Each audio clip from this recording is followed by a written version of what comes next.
Okay. Red REC. Good evening.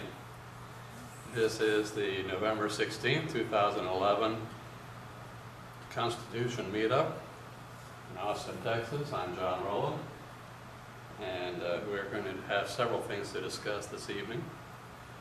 First of all, as members of the group will know if they're reading their email, the Supreme Court has finally decided to take an Obamacare case. And in particular, they took the case for which the lead litigants are the National Federation of Independent Businesses, who also have what I consider the soundest arguments.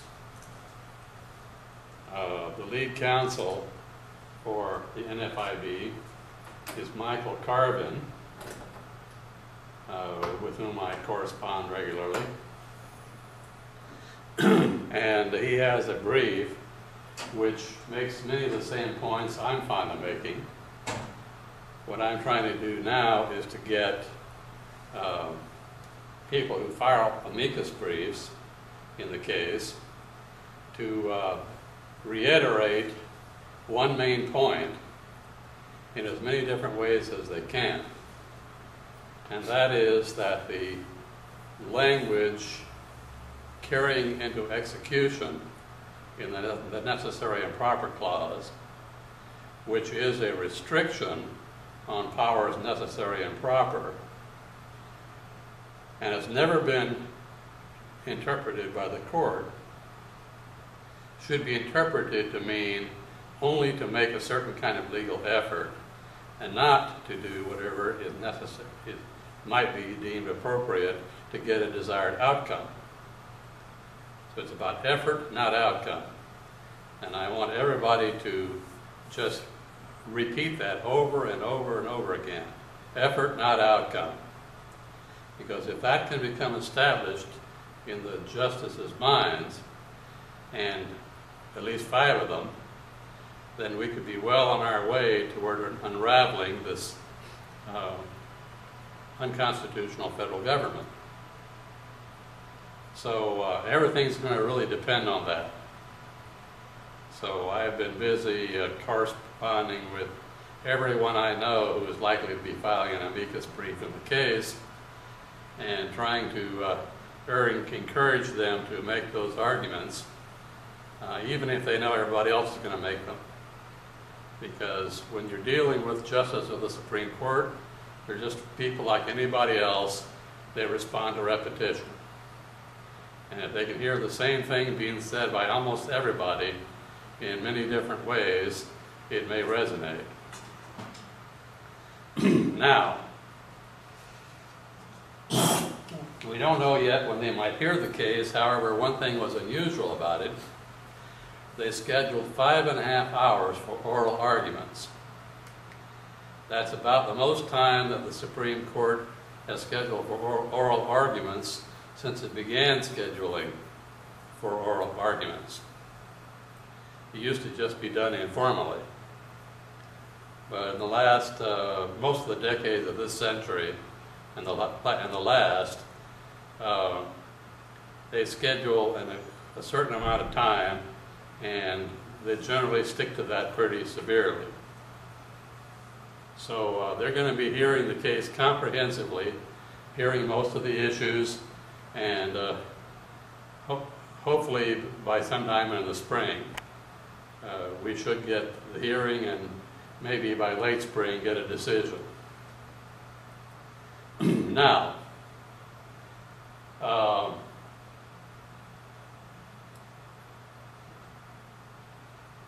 as I'm sure some of you have begun to notice, I have been adding ads to the Constitution.org website. I've resisted doing that for many years, ever since, the beginning, and because I didn't want to clutter it with ads. I didn't think they really fit the dignity of the site. However, the reality is that we've just not been getting enough donations, and we needed the ads to generate enough revenue to allow us to continue to keep the site online, to build and maintain it, and to cover some of our overhead. So revenues from it are increasing slowly. We get about 45 cents for every click on any of the ads on it. People don't have to buy anything, it's just enough that they click on it. But if enough people do, you know, on a regular daily basis, then it could enable us to go on and do bigger and better things. Now, one of the things I wanted to talk to you about here today, on my candidacy site, johnrowland.net, and I am now formally filed as a candidate for the nomination of the Libertarian Party for the state of Texas and for the U.S. Senate. I have begun including a number of proposed bills. And what I intend to do as the months proceed is to include more and more bills that are at or near completion as bills.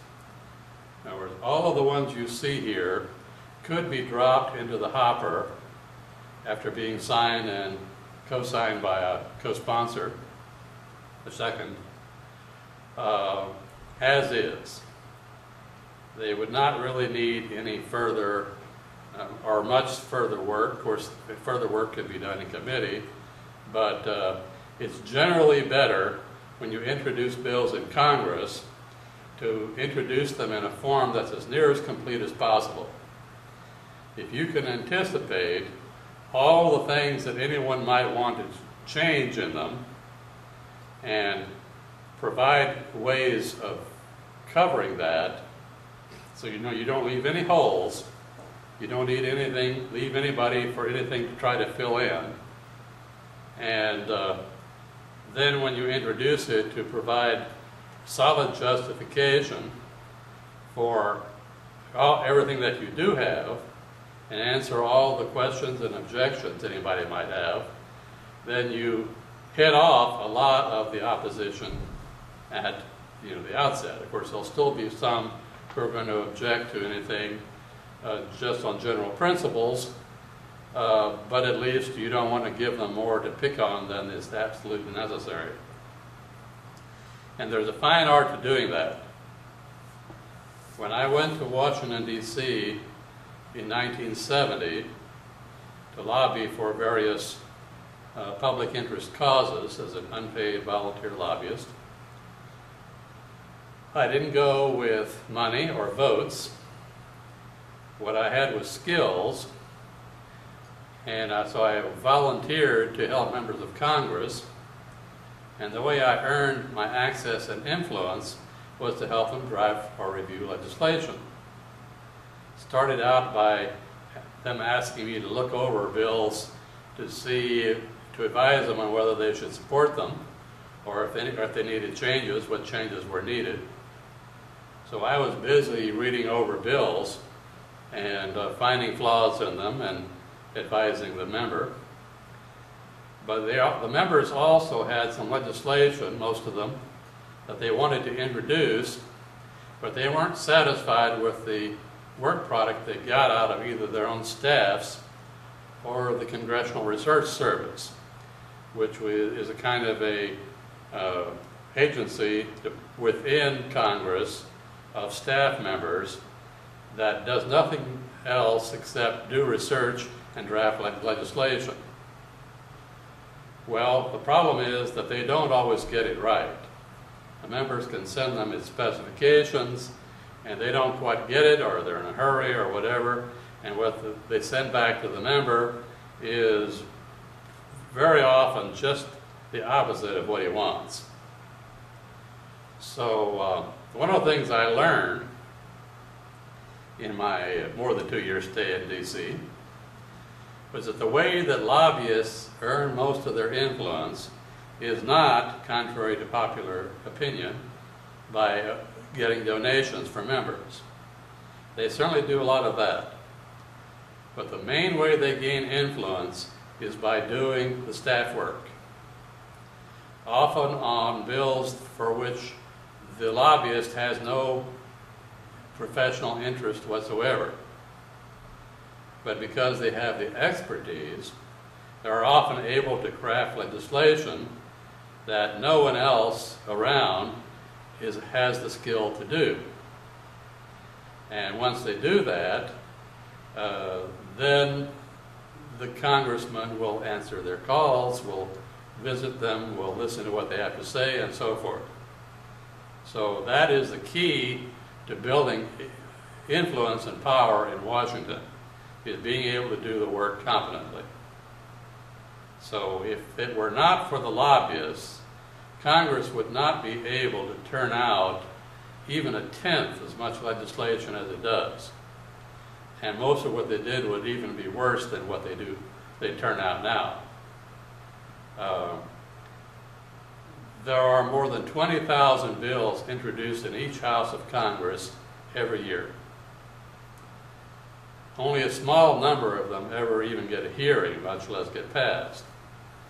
But they so clog up the system because somebody has to go through and evaluate these, you know. Do I support it? Do I oppose it? Do I offer amendments?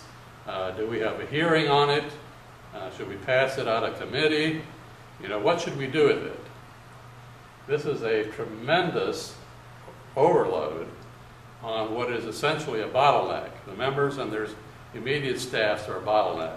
A member of Congress only has about 18 staffers, and half of them are administrative, sometimes more than half. So the administrative staff takes care of things like constituent correspondence, arranging meetings, that sort of thing. And legislative staff takes care of legislative business. And there's a fairly clean divide between the two in most offices. And of course, I mainly work with legislative staff. So,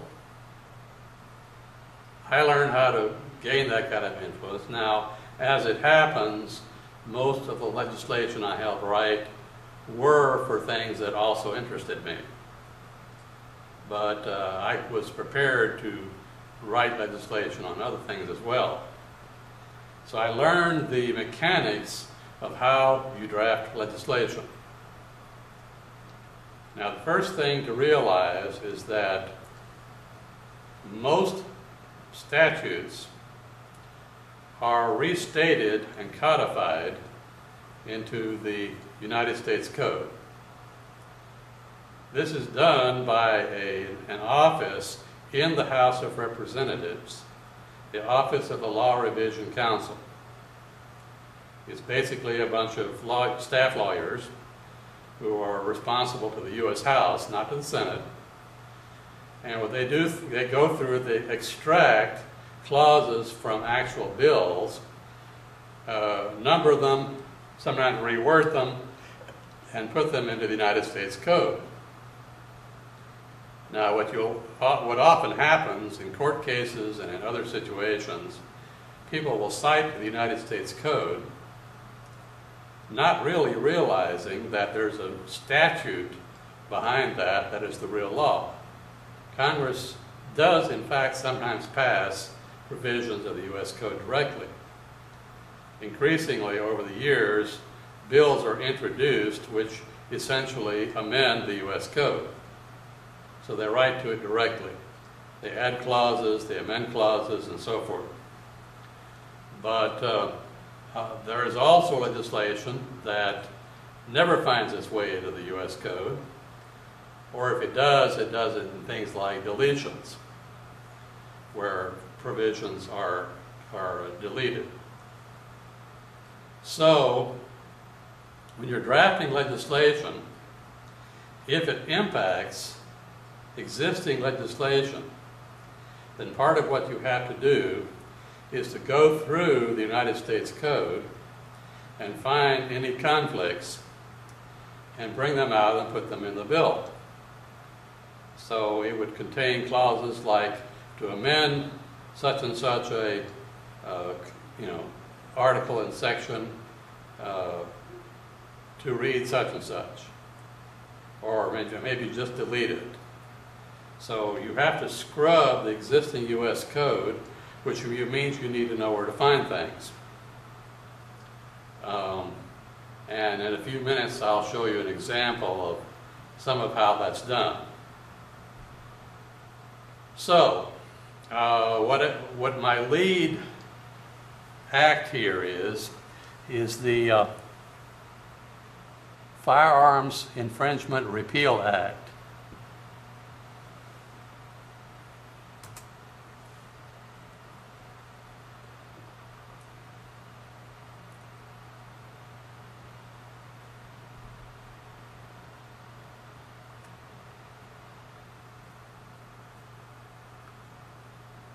See if I can center it here.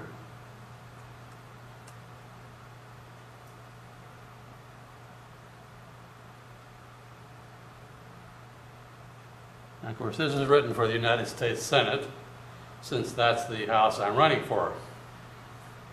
So, there's a standard format for bills, both in the U.S. Congress and in most state legislatures.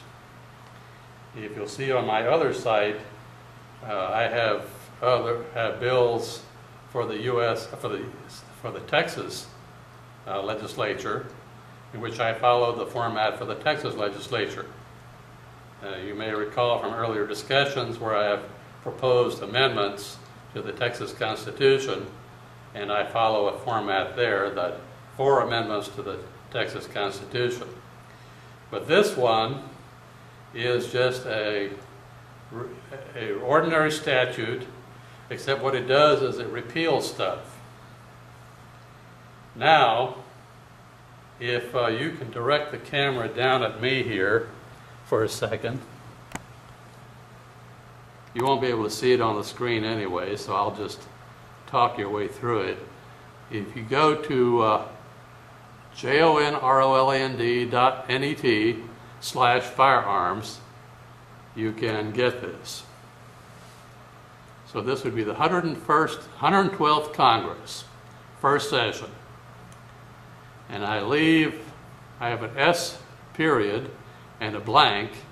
That's where the clerk of the Senate would fill in the number after a number has been assigned.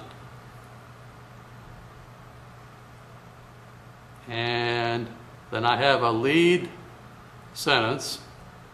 It says here, it states the purpose: to retroactively repeal certain unconstitutional legislation concerning firearms. Now that word retroactively is likely to be one of the most controversial. But it is an interesting choice, and you might want to discuss it further. Mr. Rowland of Texas introduced the following bill, which was referred to the Judiciary Committee. Now, I already know what committee it would go to. Part of what I know about drafting legislation for Congress is the committee structure. So I know that, once it was introduced, it would be referred. And then here's where the actual bill starts.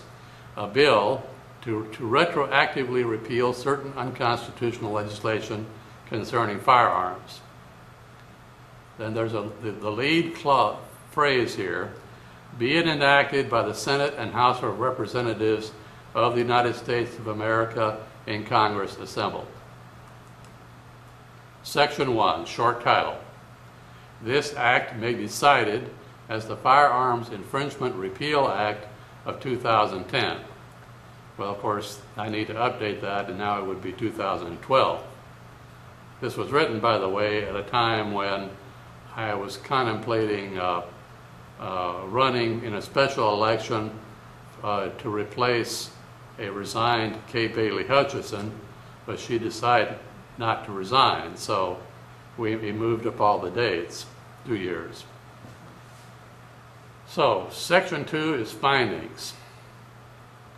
The Congress finds that certain legislation concerning firearms, including the National Firearms Act of 1934, the Gun Control Act of 1968, the Brady Act, various amendments and additions to those acts to be and have been unconstitutional from inception. Now, it's important to realize that besides the main acts that I cite here, the National Firearms Act and the Gun Control Act of 68, there have been a lot of amendments or provisions in all kinds of legislation that have introduced gun control provisions. For example, the Lautenberg Amendment, which gives us a lot of trouble, was part of the general spending bill, omnibus spending bill. So, Section 3, repeals. The following statutes or amendments are hereby repealed retroactively to their respective dates of enactment. The first is 26 U.S.C. Section 5841 to 5845 and 5861. There's supposed to be a comma in there. I need to correct that. That is basically the National Firearms Act of 1934 as amended. The second is 18 U.S.C. By the way, 26 U.S.C. means it's a tax act. The National Firearms Act of 1934 was a tax statute. It imposed a $200 tax on machine guns and sawed-off shotguns, and then tried to make it illegal to possess an object on which a tax had not been paid, and then made no provision for collecting the tax. So the government tried to get around the lack of authority to forbid certain types of firearms by imposing a tax on them, then making it illegal to possess the thing if it wasn't taxed, and to refuse to collect the tax. So even if you tried to pay the tax, you say, you know, I'm here to pay the $200 tax, and says, oh, we have no budget to accept payments of taxes. But we do have a budget to prosecute you for being in possession of an illegal weapon. So you're under arrest.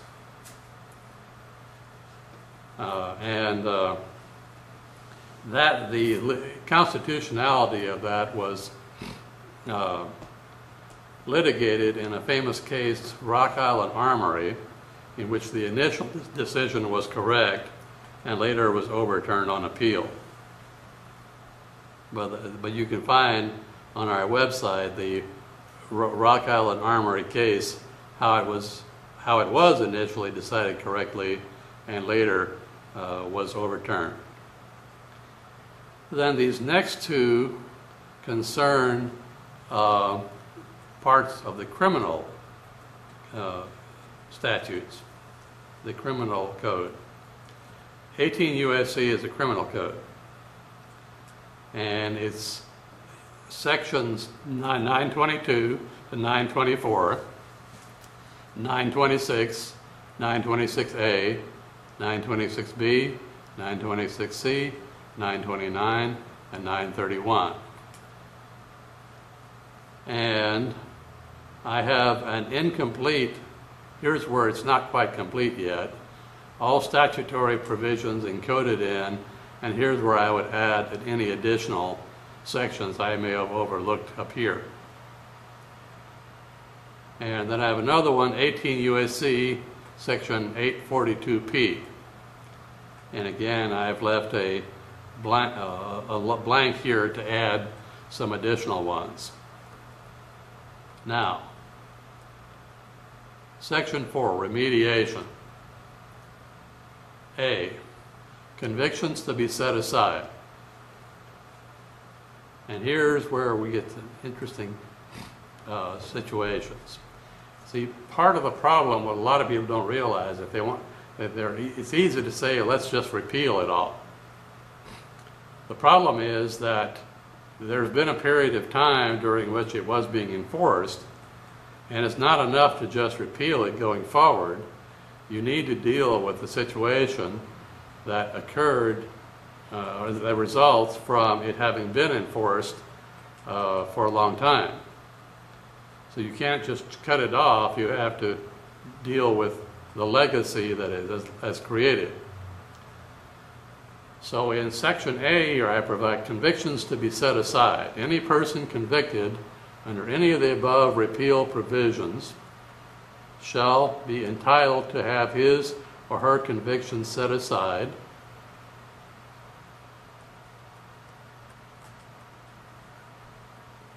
including any continuing disabilities removed, except as provided below in Section 5, upon application, therefore, to any U.S. court of competent jurisdiction.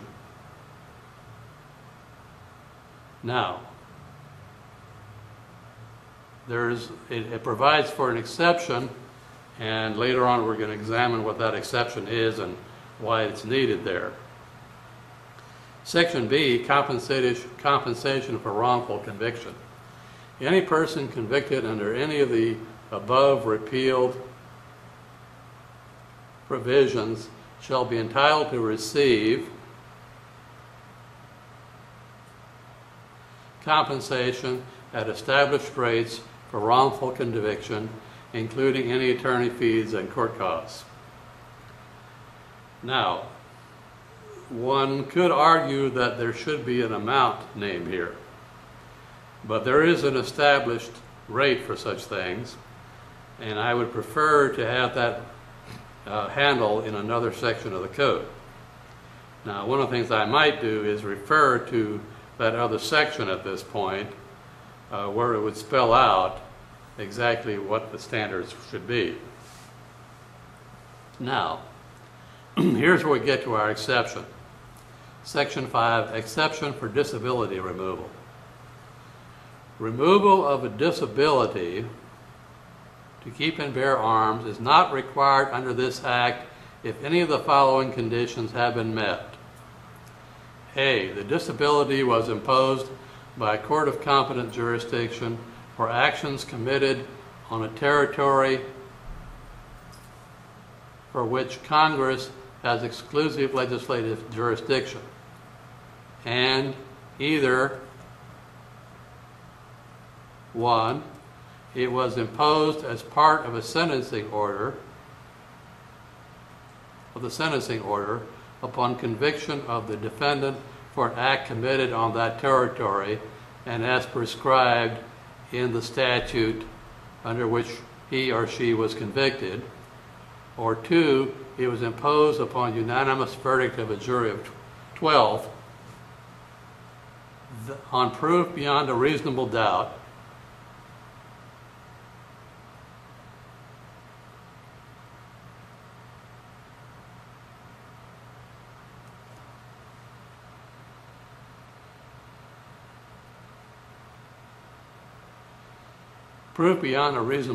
that the defendant poses a threat, a clear and present danger to himself or others if the right is not disabled. Now, what is that intended to do? Well, first of all, it recognizes that there may in fact be constitutional authority to prosecute someone in the District of Columbia or other federal enclave territory, just not on state territory. The second is that it provides for disablement of the rights if he is proven to be incompetent or a danger to himself and others. Now, in fact, this will apply to almost no cases that I'm aware of. because in almost every case, the government has pursued a criminal prosecution and just used that as an element in the sentencing. However, when we remove the criminality of the original conviction, we may still have a situation where someone is crazy or,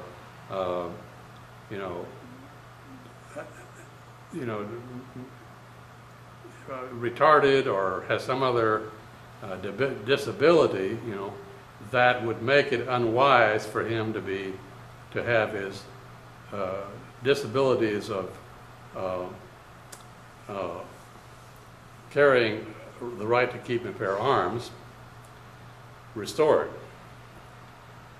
But in almost every case, it would require a rehearing to establish that. And of course, the federal government has no authority on that subject except on federal enclave territory. So, not stated in here, although implied, is that some of these cases might have to be dumped on the states. And there would need to be an orderly procedure to allow the state to decide whether it wanted to prosecute for the same crime under state law. But the federal government, at least, would be releasing all these guys and discharging them from their criminal convictions and even compensating them. So the states would suddenly have a lot of cases dumped on them and probably would only want to hear, or perhaps even want to try, or even be able to try, more than a small part of them. So these are the kind of considerations that one has to make in drafting legislation of this kind.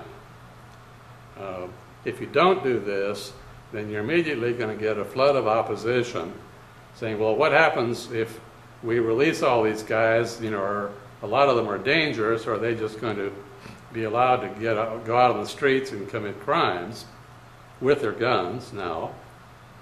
And you need to be able to have an answer that, no, we do have provisions here for the states to take over the case and file and try their own charges if they care to do so. So you're trying to head that objection off at the pass, as it were.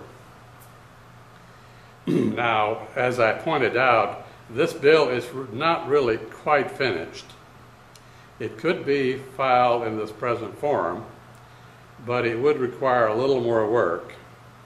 And before I actually file it, I would probably want to do all that work. Finish the sentences that I, left hanging there, and perhaps spell out a few more things about, handing off jurisdiction to the states and that sort of thing. But the general outline of the way it would have to be done is laid out here. Now, you often hear members of Congress arguing on the campaign trail that they would not, or promising that they would not impose any more gun control legislation. You do not often hear about them saying, I would repeal existing legislation. And you certainly don't have any examples of members of Congress filing a bill like this. There's been no bill like this filed by anybody, even though there are plenty of members of Congress who, of course, according to their rhetoric, would seem to be in favor of this kind of thing. And of course, you have to ask, why have they never filed anything like this? Well, I have my theories, but I would like to have my theories put to a test by getting myself elected, having me file this, and seeing what would happen. I think it would be very, very interesting. That's where we would find out what members of Congress really are pro-gun. And of course, I have other legislation like this. Not all of it on my website yet. Some of it is still in early stages of development. But here's the Criminal Jurisdiction Act. This is sort of interesting in several ways.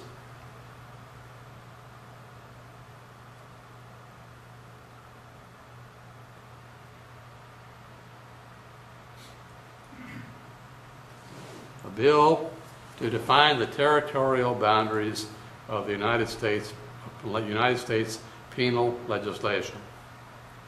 Now,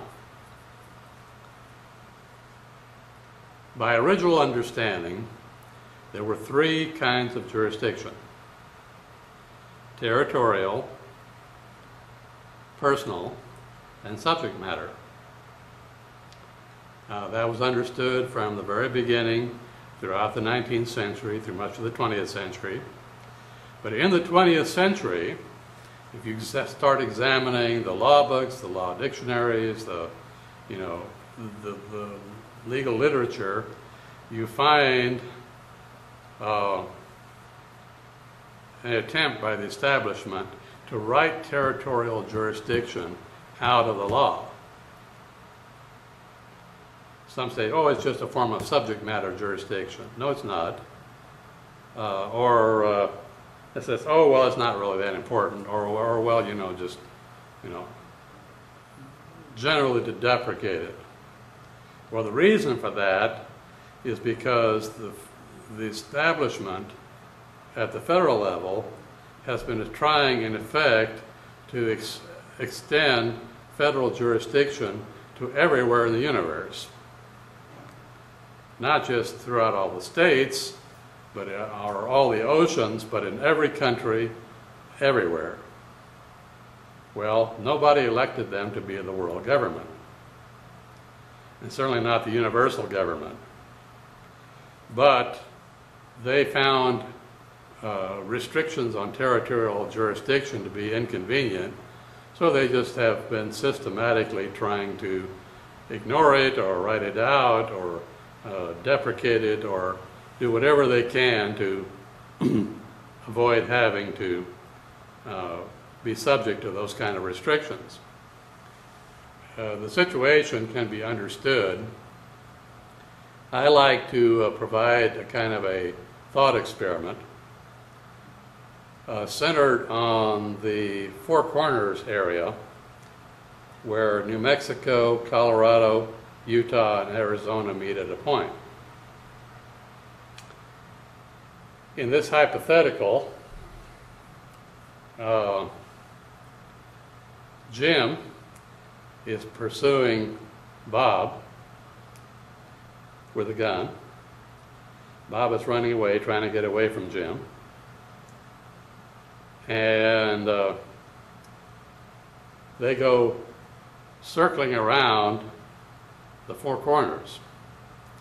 Now, there's a sort of a stand there and a marker with an X on it, so you can walk up the ladder and look down and take pictures of the boundary mark. So Jim is firing his gun, and finally he fires his gun and hits Bob.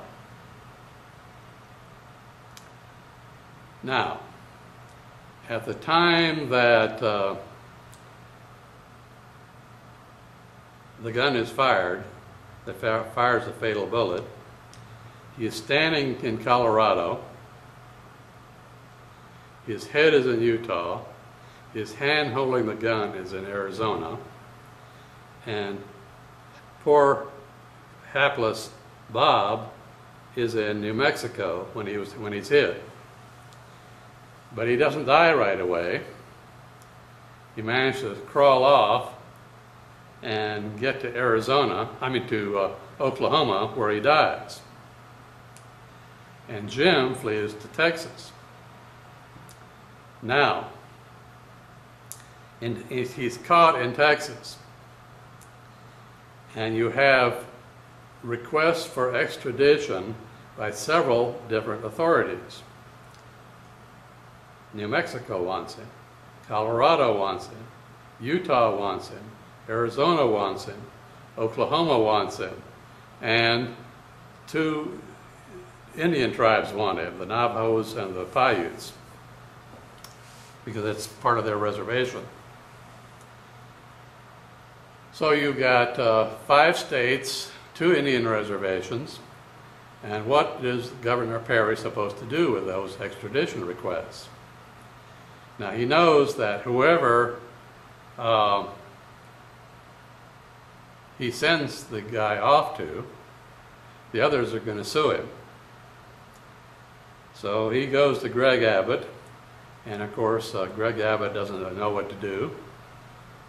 So he turns to one of his staff, and they're not sure what to do. And finally, one of them has a bright idea. Let's ask John Rowland. So they tell him. They describe the facts to me, and they say Utah has jurisdiction. Now, why is that? Because under the common law understanding of where a crime is committed, it's committed where the act, the mental act, is committed. Where there are 5 elements of a crime: mens rea, guilty mind; actus reus, the actual act; causation; harm; and concurrence. Concurrence means that mens rea and actus reus have to occur at the same place. They don't have to be at the same place the harm occurs. So Oklahoma is out of the picture. He only died there. Utah has jurisdiction because his head was in Utah. And that's where the mental act that would irreversibly cause the injury occurred. And of course we can presume that people were around, witnesses with video cameras, so we can get exact triangulation of where all of these events took place. Now you could construct a similar hypothetical. Let's say that somebody fires a gun from, let's say, Mexico and hits somebody in Texas. Who would have jurisdiction? Would Texas? No. He would have no real authority to extradite the guy, although they probably try to do it anyway, because under law of nations, the nation from whose territory the offense was committed has jurisdiction. And if a guy was on a boat in the middle of the Rio Grande River, right on the boundary line, so you couldn't be sure, then there could be an argument as to who had jurisdiction. But if you thought he was in Texas and he fired a shot and a guy in New Mexico got hit, Texas would have jurisdiction. So those are the principles, the original principles of that define the territorial jurisdiction of a crime. These go back hundreds and hundreds of years.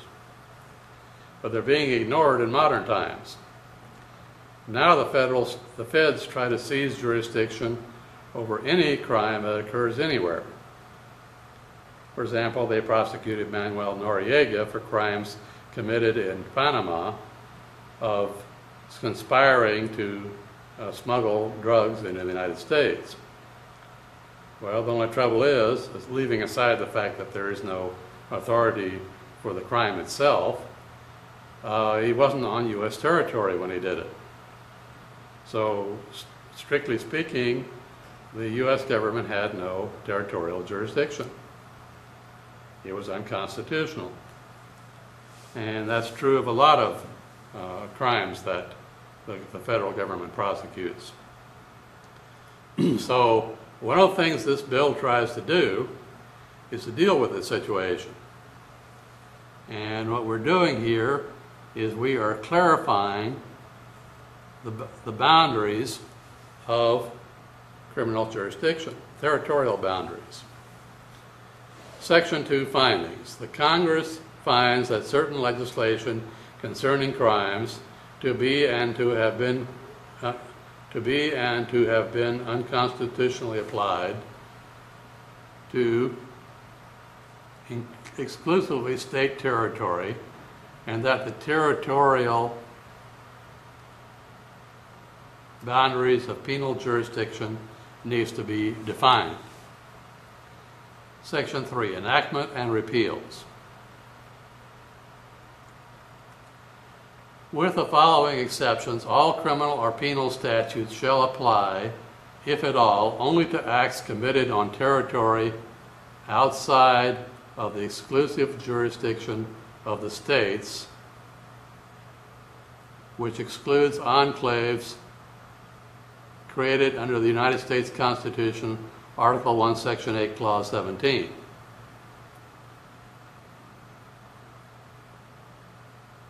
So, in other words, it excludes state territory from federal jurisdiction. And then it lists the various crimes: treason, counterfeiting, piracy, felony on the high seas, offenses against the law of nations as of 1787, because that froze the meaning of it in time, violation of military or militia discipline, enslavement, violation of rights by state agent, or deprivation of the privilege of voting on any of the grounds barred by amendments to the U.S. Constitution. And 3, piracy shall consist only of warlike acts committed by a non-state actor against persons or property of a country foreign to him. Letters of marque and reprisal make the person whom they are issued a state actor, and under a declaration of war, all citizens are to be regarded as state actors with respect to the foreign state defined in the declaration. The territorial jurisdiction for piracy is unlimited. 4, the territorial jurisdiction for offenses against the law of nations is unlimited. 5, the territorial jurisdiction for treason is unlimited, but personal jurisdiction is limited to citizens of the United States. In other words, a foreigner can't commit treason. The following statutes or codes are hereby amended retroactively to their respective dates of enactment to make clear the territorial limits on their applicability. Then I have a gap here, and this would be filled in with details. Now again, Section 4 of remediation: A, convictions to be set aside; B, compensation for wrongful conviction. And then in Section 5, I have a different kind of transitional provisions from the previous bill. Within, number 1, within 180 days of the enactment hereof, the Secretaries of State, of the Interior, and the Attorney General of the United States shall report to Congress on a complete inventory of all enclaves properly created under United States Constitution, Article 1, Section 8, Clause 17, excluding any that were not properly seated by act of a state legislature that specify the metes and bounds of the parcel.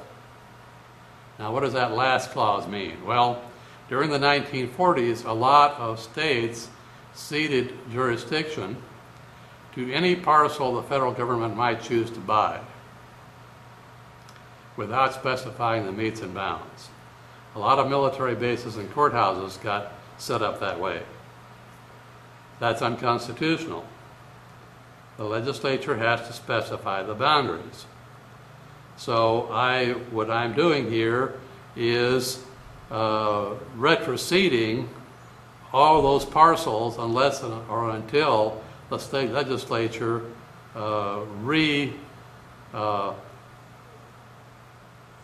seeds them with meets and bounds descriptions of each.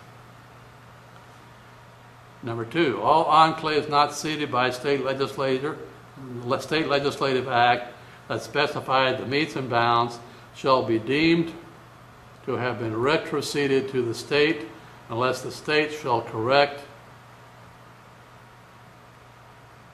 its cession with a meets and bounds description within 180 days of receipt of the inventory report. 3, within 1 year of receipt of the inventory report, the boundaries of all federal enclaves shall be clearly marked with signs, monuments, fences, painted lines, or other marks that inform any person crossing the boundary of which jurisdiction lies on each side of the line.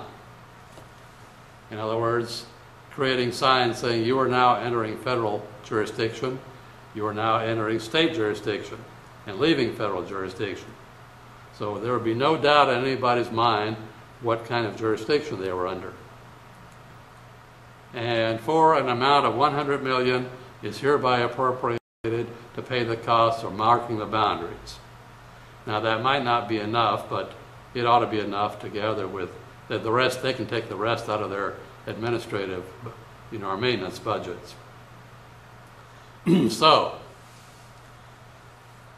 this accomplishes several things, not the least of which is it alerts people to the fact that for a long time the jurisdictional boundaries have been obscured.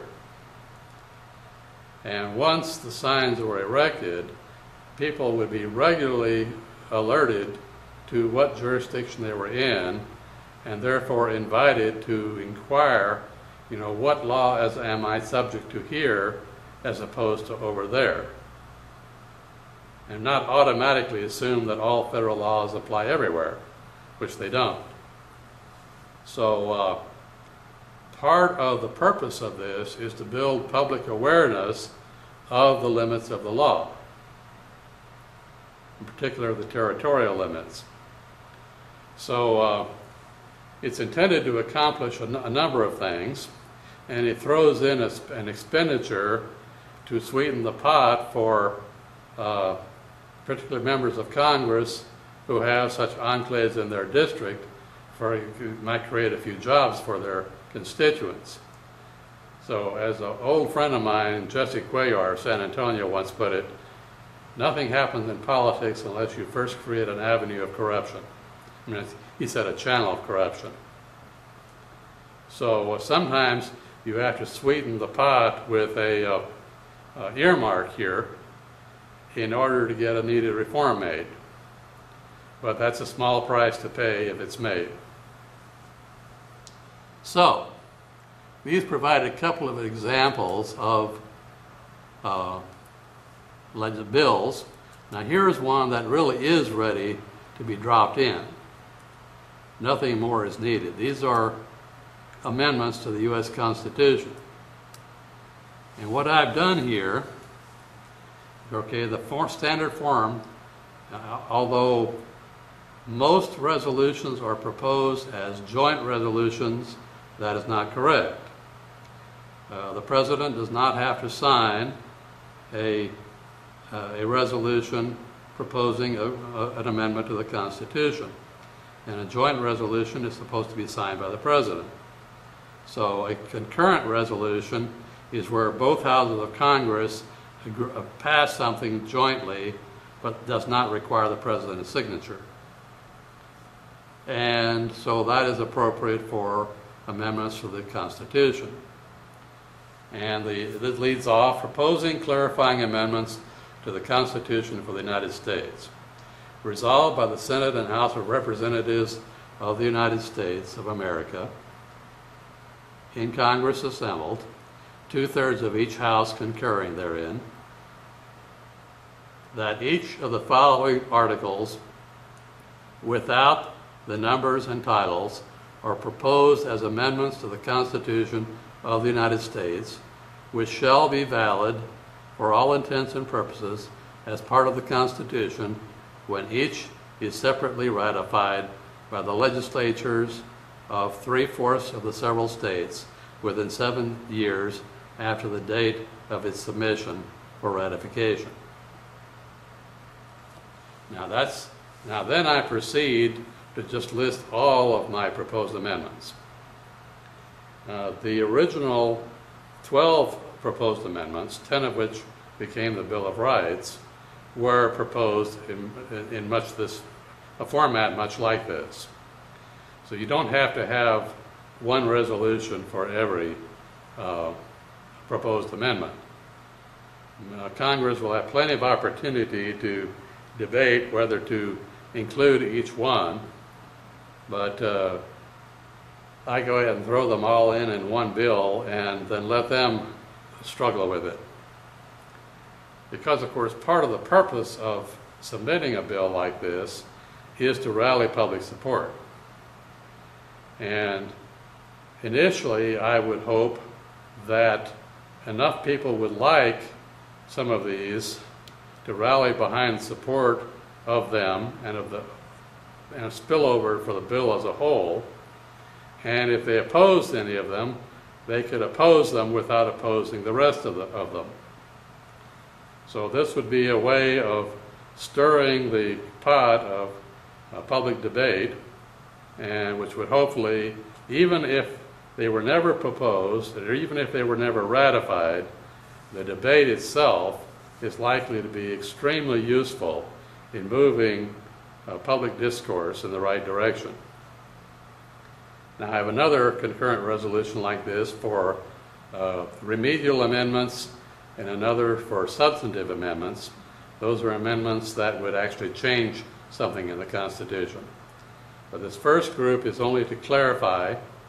The second group is to correct mistakes made in the original Constitution, which most people could probably agree were mistakes. And the third is to deal with situations where the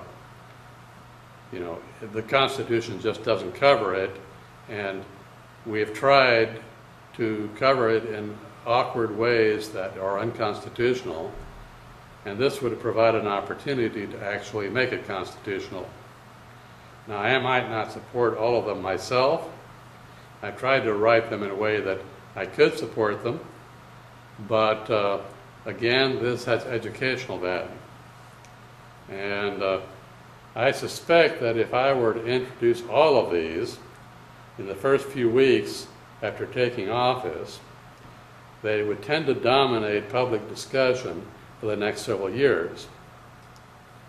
So right off the bat, by using a kind of a shotgun approach, I would try to change the whole political dialogue. And hopefully that dialogue would feed on itself and build on itself and build public awareness, build public support, and get people debating in the hallways and the restaurants and the mess halls, wherever anybody gathers, to consider the merits of these things. And we might have another constitutional moment like the original ratification of the Constitution. So anyway, that's my main points to be made this evening. Does anyone have any questions?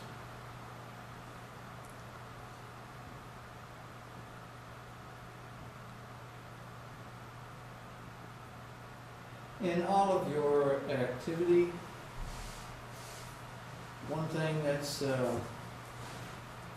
very prevalent in the news is our beloved war on drugs. What part of this activity that you're proposing would be able to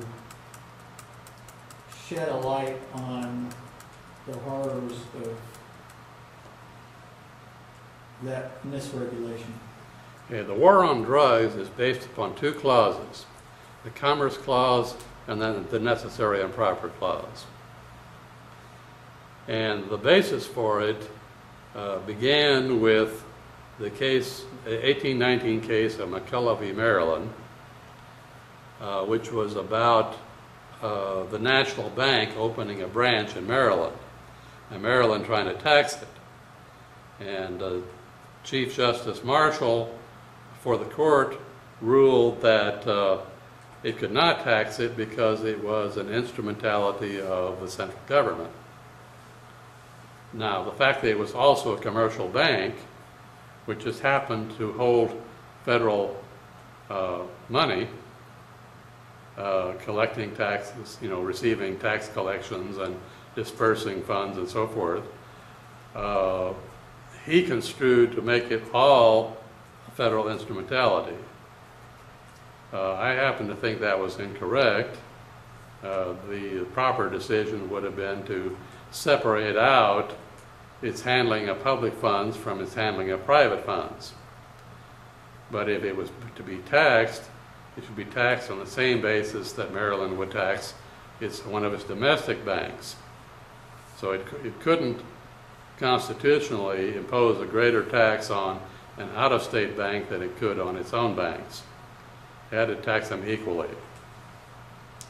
Anyway, in his opinion, Marshall said, in effect, that necessary and proper only meant convenient.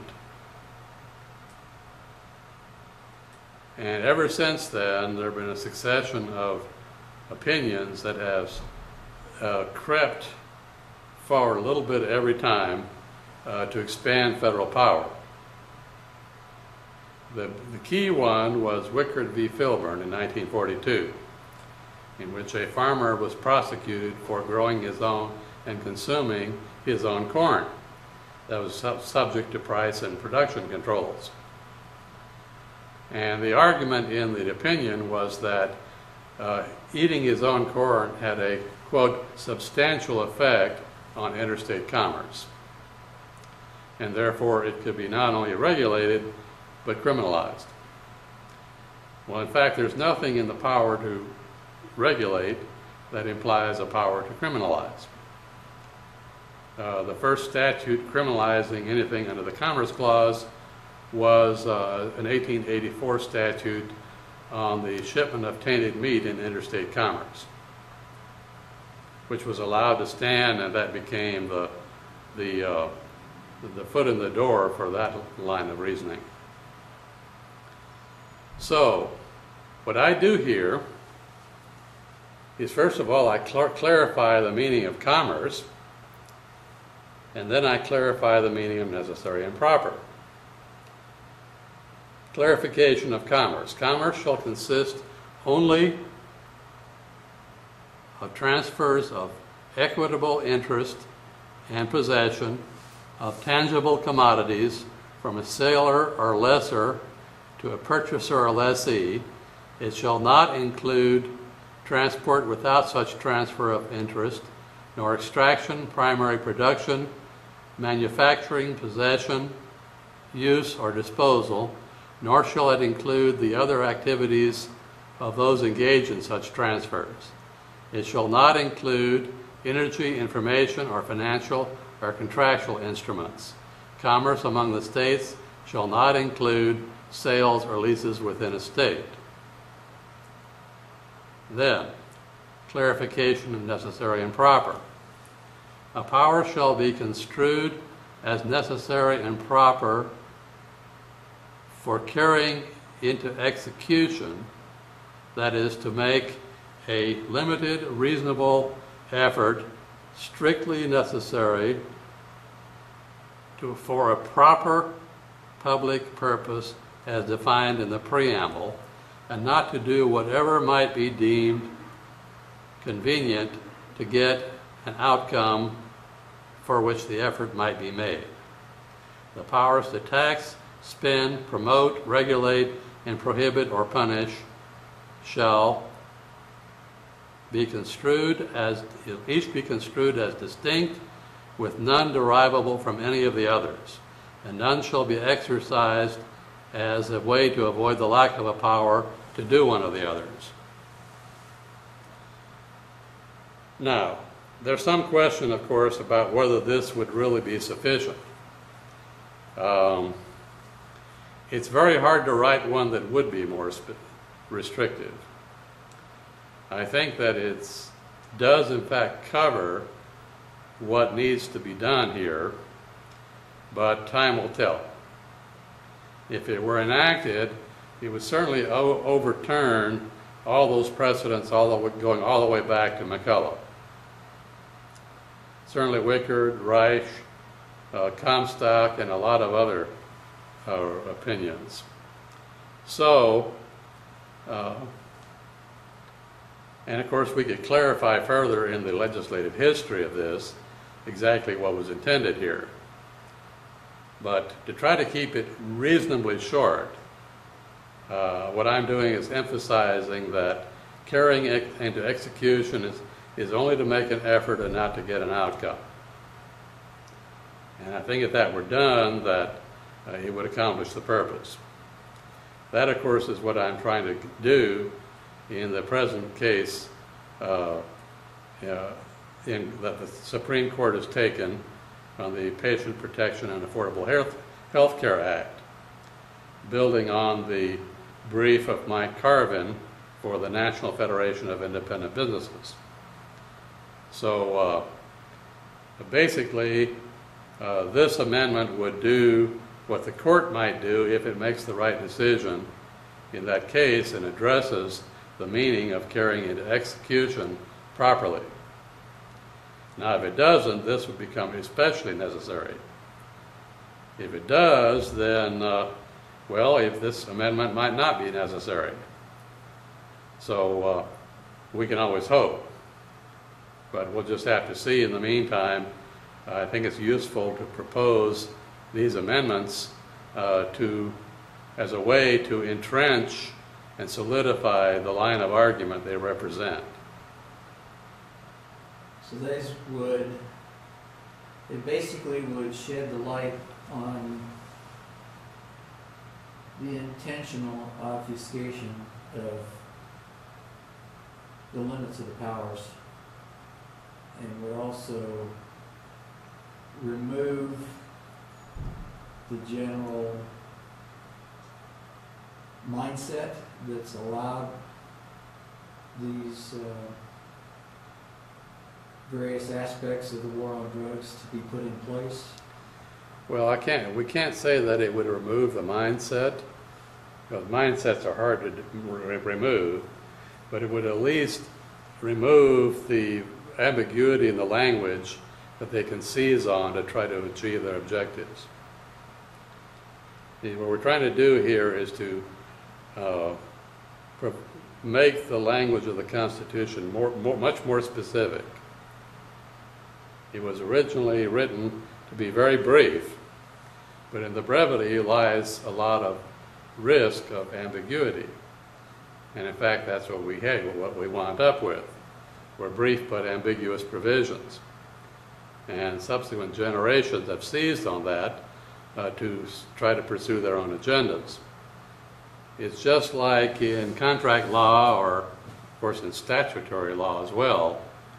You initially adopt a statute or a contract that's fairly general. It might be fairly short, and then after you have some experience with it, maybe the parties to it trying to press the boundaries of it, taking advantage of any loopholes or ambiguities in the language, that you have to revisit it and tighten up the language. So essentially what we're doing here is we're tightening up the language of the Constitution. Now, when we do, it's going to wind up being a much longer Constitution. These amendments taken together would more than double the length of the Constitution. But I'm afraid that at this stage in our history, we really don't have a lot of choice but to do that. There have been several attempts at achieving what I'm trying to achieve using just a few amendments. Randy Barnett had 10, and people glazed over at that. Then he proposed just one. People glazed over at that. But that one really didn't address any of these problems. And the 10 didn't do it very clearly. So what I'm finding is that to really address them, they have to have a level of specificity that is going to make them long and numerous. There's just no way around it. That's the only antidote to the ambiguity that's given people license to Sure. do whatever they want to do. Yeah, even if we completely took the presidency and Congress, the courts have an inertia that would carry the old jurisdiction forward, at least for the lifespan of all the present members of the court, plus the next generation that comes onto the court. So you're probably looking at least 40 years of inertia behind any political change that might occur. And then, of course, you have to go back to the law schools and change the way that you educate lawyers and rewrite a lot of law review articles and textbooks and so forth. So realistically, you're probably looking at about 60 years to change the way the courts make decisions if you didn't adopt amendments. And this would be a swift and precise way Right. to short circuit that unfortunate prospect. Right. Now, how would the unconstitutionality of the Federal Reserve fit into this picture? Well, I'm glad you asked me that. People are going to begin to think we've conspired on this subject. Well, these have just been building up. Well, I mean, look at what we've got. We've got the drug on war. The war on drugs is destroying a big chunk of our society and our own credibility.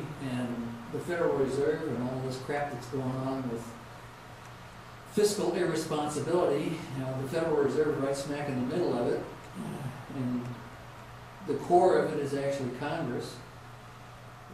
How would this address, and as we discussed with the clarification, how would this clear up the picture so that we can get rid of this fiscal irresponsibility? And apparently the Federal Reserve is a really big component of it. How does that part of the picture get disassembled? well, I will show you in a second.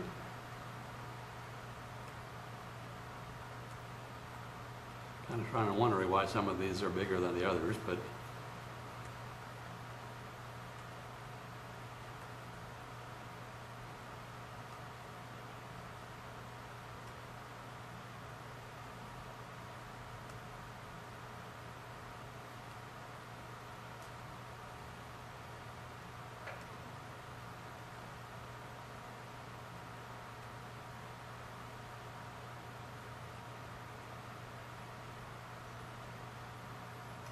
As I'm watching you work across the screen, obviously the Federal Reserve is a safer question than the income tax.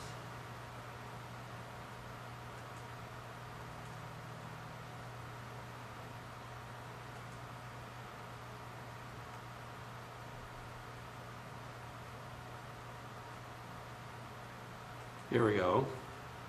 Legal tender. Congress shall have the power to define legal tender only on territory for which it is exclusive jurisdiction. And state legislatures only on exclusively state territory.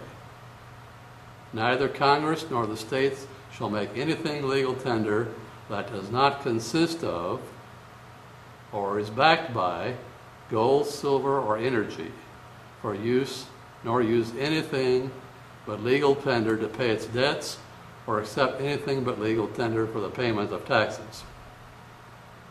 By Federal Reserve. That's right. By fractional banking. That's right. All it takes, the focus is on legal tender. Once you take care of that, the rest tends to take care of itself.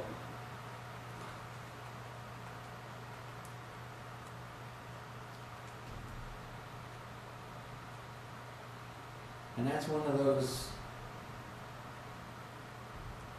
a specific item absent in the brevity Yeah, now this could actually be under clarifying amendments. It's included here under substantive because of the original Constitution provides no authority for the Congress to make anything legal tender anywhere. All it says is that the states shall not make anything but gold or silver legal tender. So it needs a power to declare legal tender. But this defines the territorial limits on that power to be federal territory. In other words, or put another way, non-state territory. Non-state. Now that could include, But doesn't that then exclude federal jurisdiction over anything that involves a state? only for as far as legal tender is concerned. Okay. Well, that makes it pretty clear. Yep. Now it does create an interesting problem, and which I don't address here. I intend to leave it as a challenge, because the feds can only make gold, silver, energy legal tender for the payment of for the receipt of its own taxes. And if there is no legal tender defined that way within a state, then they have a little problem. How are they going to collect taxes in that state? Well, the answer is they can, but they might have to require people to pay their taxes in a federal enclave. And they wouldn't be able to do anything about them if they were not in a federal enclave. Now, that raises some other interesting issues. You'll notice that I add energy to gold and silver. Mm-hmm. Yes. Because there's not really enough gold and silver anymore to make tokens, of a size that is convenient to be used for coinage. A single grain of gold, of which 375.25 make an original dollar. Okay, or a single grain of gold, which you can look it up on my site to get the exact amount. The way it works out, a single grain of gold, which is about the size of a grain of sand, is worth today's prices about a little under $4, or about the price of a gallon of gasoline. Now you could tokenize it as a coin. You could bury the grain of gold in the middle of a glass or plastic disc. Transparent, you could look through it, you could put it through a scanner, you could verify that it was, indeed, a little grain of gold. So yeah, you could do it, but little grains of gold, as ordinary currency, well, maybe. But my theory is that the natural unit that's appropriate for currency is joules of energy, which you collect from oil, coal, gas, the sun, hydroelectric dams, whatever you use to gather energy. And of course, that's free energy, the technical term in physics for available energy. So, you would pay for things with, in effect, certificates for joules of energy. And that would be the natural basis for a currency, because generally speaking, the supply of energy expands pretty much at a pace with the expansion of the economy, whereas gold and silver do not. They would tend to be deflationary in their effect, because their supply of them is not expanding. So by using something that does grow with the economy, like energy, you're ensured of a stable backing for any currency system. And we sort of have a precedent for that already because barrels of oil are denominated in US dollars. So if a barrel of oil from Saudi Arabia is $100, well, you can trade barrels of oil as though they were $100 bills. And, or of course, you could use the $100 bill backed by a barrel of oil as currency. So, and that works as long as it's backed by that. Of course, it's not really backed by that. It's because they're not promising to give you a barrel of oil if you hand them a $100 bill. They might try to insist that you take something else in exchange for it. So the idea is here that to use something as backing, you have to accept the thing backing it in exchange for it, or you have to give it over when it's redeemed. And in order for that to work, the giving and the taking has to be acceptable to both sides, or you don't have a deal. Exactly. So the offering of whatever the backing is has to be of some use to the person accepting the deal. Right, and energy is something that can be understood by ordinary people. Mm-hmm. What about energy loss? Well, of course, energy loss is like anything else. You can lose gold and silver too. But you don't lose it from like putting it in the bank, generally something like that, or buying something here, and then the money goes into Washington. You don't lose the money between here and there. No, and you don't lose the certificates either. Because ultimately, when you redeem them, at that point, you generate the energy that they are backed by. So if this would be like you were making a comment, free energy. We're talking in terms of known conversion factors. And that's before you get it to a point where you use it, which would be impacted by efficiency or inefficiency, which would bring in the idea of energy loss. So for example, if you got paid in energy units, you could, when you get your utility bill from the City of Austin Utilities, you can just hand them a certain number of energy credits, certain number of joules, and that would pay for the joules of energy you got from the City of Austin as electricity. Yeah, it's like they would bill you for... Right, They would bill you in units of joules. That's right. Okay.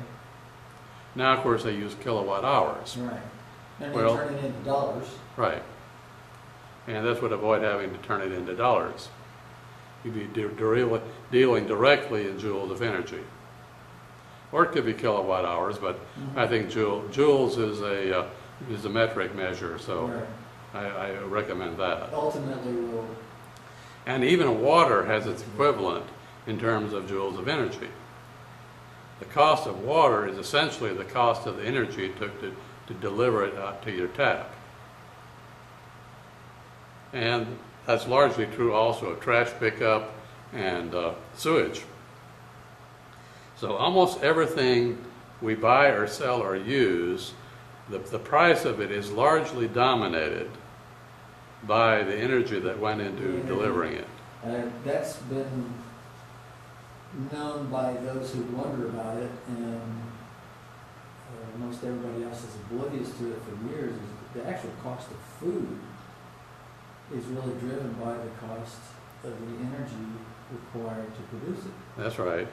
And the interesting thing about that is that in the 19th century, 98% of the energy in a grain of wheat came from the sun, either directly from sunshine or from the sun producing rainfall. By the end of the 20th century, 95% of it came from oil, coal, and gas. Only about 5% of it from the sun. That other 95% came in the form of irrigation, storage, planting, harvesting, insecticides, Fertilizer. fertilizers, storage, processing, transportation. So all of those things add up, and they add up to a lot more energy than the sunlight that originally grew the grain of wheat. Which, of course, the implications of that are that if there were a failure of oil, coal, and gas, all of a sudden we couldn't produce all the food that we need to stay alive.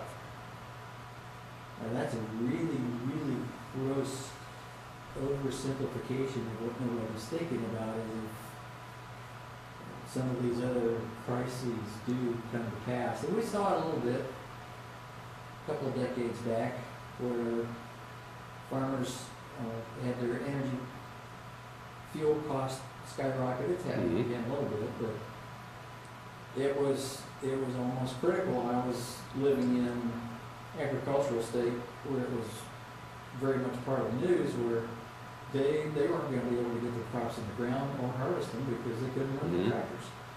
And the price of the food ultimately reflected to a very large degree was increased in proportion to the cost of their energy. And that's assuming that the process continues and is able to complete the cycle.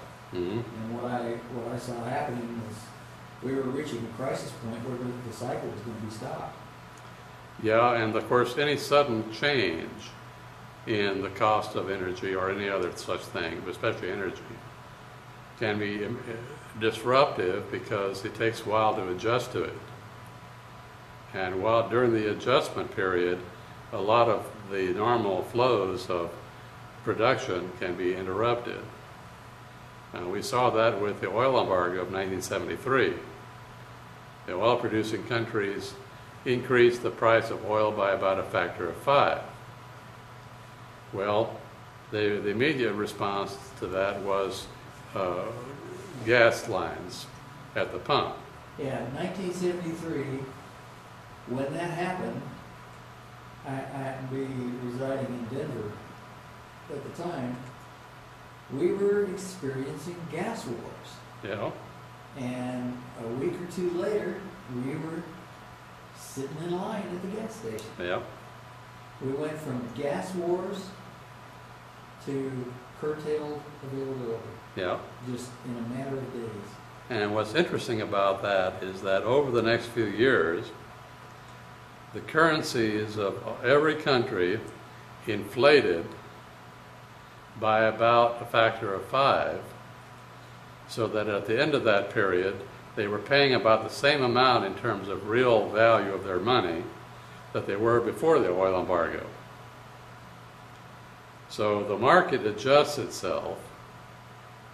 If you create an artificial shortage by, withholding production, ultimately the market will respond by rebalancing at about the point where it was previously. But of course, along the way, it can be very disruptive. So those are some of the kinds of lessons that need to be taken to heart in the discussion of these policy issues. Yeah, because as you're pointing out, there will be some serious ramifications, some of them immediate and some of them sequential, that that's going to be big. Well, it might trigger a few wars, for one thing. Probably. The World War II was largely, well, World War I for that matter, but World Wars I and II were largely resource wars. World War I was largely of the countries that lagged behind in acquiring colonies against the ones that were leading in acquiring colonies. They thought that the colonial powers had too much of an advantage, that they were exploiting the wealth of the, Asia, Africa, and Latin America to the detriment of the Central European countries that didn't have colonies. Well, it turns out that it was not as much of an advantage as they thought. Of course, World War II was largely over resources like oil. Most of the Axis powers were really fighting a war to get control of oil supplies. So this is deja vu all over again. Yeah. So it's we see a recurrent pattern here. Now, of course, we didn't have nuclear weapons then. Now we do. In fact, too many countries have nuclear weapons. And there's no telling what that's liable to lead to. And now there are more resources that are likely to be scarce. We just passed 7 billion people. Whether we'll be able to get to 8 billion is a big, iffy question. Because we are pushing the limits of our ability to produce food. There are all kinds of ideas out there for increasing food production, but most of them are sort of speculative. We don't have the solutions yet. And in order for the solutions to arrive in time to be useful, we will already need to know what they are. And the fact that we don't know where they are, that we still have to develop them, means there's no way they can arrive in time to be useful. So the next decade or two are going to be extremely tragic. It's going to be a really rough world. Well, to my awareness, it's been a significant item lodged in the back of my mind. It's going to become a much more critical issue and much sooner than food is water. Yep. Well, of course, we're already seeing that here in Texas. Water's about to become the new gold. Yep. Yeah, And all of these arguments about food and energy, and it isn't going to mean squat. yeah, we may have to build a water pipeline for Canada, maybe more important than a gas pipeline. Because the last significant rain we had in Texas was September of last year. And this September, we missed that rainfall. And we have little prospect of getting any more until September of next year. So we're likely to have desert conditions developing here in Texas, unlike anything we've ever seen before. So it's liable to be pretty rough. We could be turning on our water taps and nothing comes out.